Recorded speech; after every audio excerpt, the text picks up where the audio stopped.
Encanto is Disney Animation's 60th film, and many critics are saying that it's one of the best in the studio's recent history. It also follows Disney's pattern of creatively exploring a unique culture that works as the backdrop of its very colorful story. Encanto takes a deep look at Colombian culture with a very magical perspective. Today, we're going to explore some of the cultural and historical elements that went into creating this story and dig a little deeper into the things that influence the characters, setting, and themes. I'm Kyle with Wicked Binge, and today we're going to take a look at the culture of Encanto.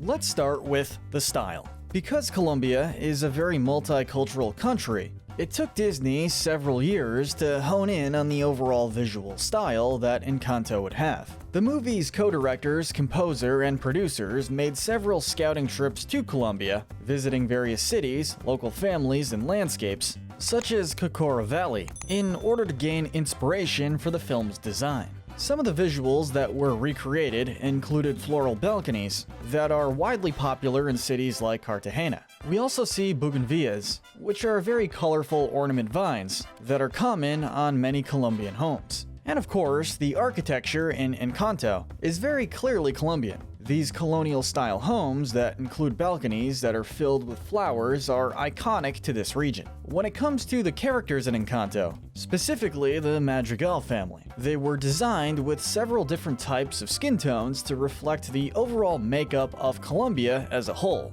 Colombia has a large population that is made up of many different indigenous groups, as well as those of European, African, and mixed descent. And you can see this reflected with the characters and family. And you'll also notice the level of detail put into very specific types of Colombian clothing from very specific eras, such as the traditional sombrero vuelto hat. But going a little deeper into the film's backdrop, let's talk about the historical setting. Although it isn't outright stated, it can be hypothesized that part of the movie takes place during the turn of the last century, that is 1899 to 1903, specifically when the character Alma and the three babies flee because of violence in the place that they were living. If you look at many of the clothing styles, things do link up with the eras later on, but specifically 1899 to 1903 was when the War of 1,000 Days took place in Colombia. This was a major Latin American conflict between the conservative and liberal parties over fraudulent elections and resulted in over 100,000 deaths, which was about 2.5% of the Colombian population. With the amount of overwhelming violence and displacement of people during this time, it makes sense, especially based on the styles we see later throughout the movie, that this was the conflict that we see these characters flee in the flashback, which led to the origin of the film's enchanted house in the mountains. But let's talk about the centerpiece of Encanto, magical realism.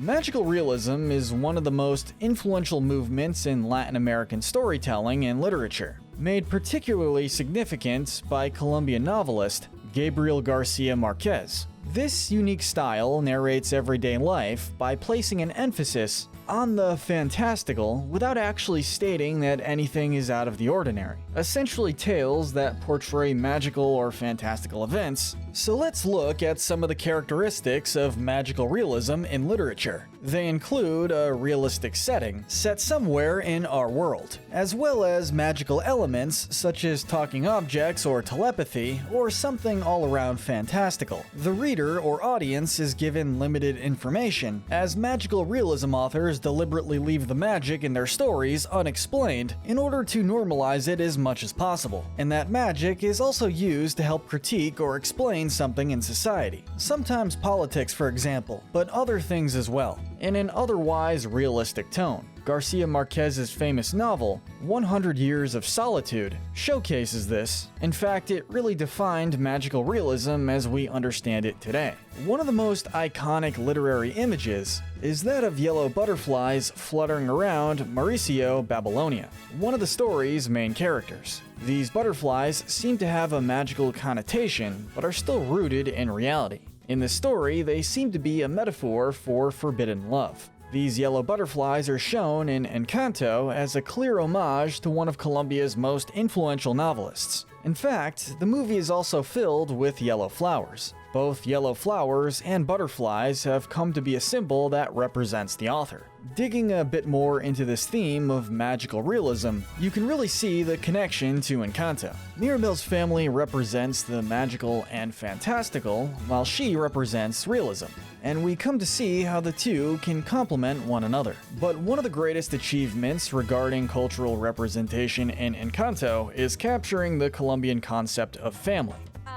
They were just asking about the family. She was about to tell us about her super awesome gift! Family is obviously a universal theme regardless of culture, but Encanto really hones in on the strong effort to ensure that every family member achieves his or her full potential. It's a common tradition throughout most regions of Colombia to celebrate most achievements with a huge party, oftentimes going as far as to invite an entire town to celebrate. This oftentimes being led by the matriarch of the family, which we see in the character Abuela Alma. The concept of family is also strongly reinforced in Encanto thematically with the family house, as Colombian families tend to keep a strong attachment to their childhood homes. We also see this reflected with Encanto being one of the only Disney movies that focuses on extended family to the degree that it does. Not just parents and children, but also aunts, uncles, and cousins. All under one roof, which is a far more common thing in Latin American countries like Colombia.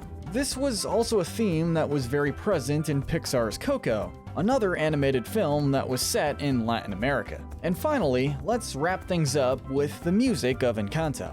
Encanto's original songs were by Lin-Manuel Miranda, but the original score was done by Germaine Franco, who is best known for the songs and score for Disney's Coco, which was set in Mexico. She has become known as Hollywood's go-to composer for adding Latin flavors to film soundtracks. Encanto's creators wanted the score to weave in and out of the songs in order to tell the story with Mirabel's emotions, and really emphasize the theme of magical realism. There is a big emphasis on traditional folk instruments in the score, including the accordion, which is a huge element to Colombian folk music, but also the three-stringed guitar, tambora bass drum, the gaita, a cactus-made flute, a harp, and the marimba de chanta, a percussion instrument specific to this region, all of which come together to create an authentic Colombian musical style that is completely unique when compared to other Disney movies. But let us know in the comments section what you thought of Encanto.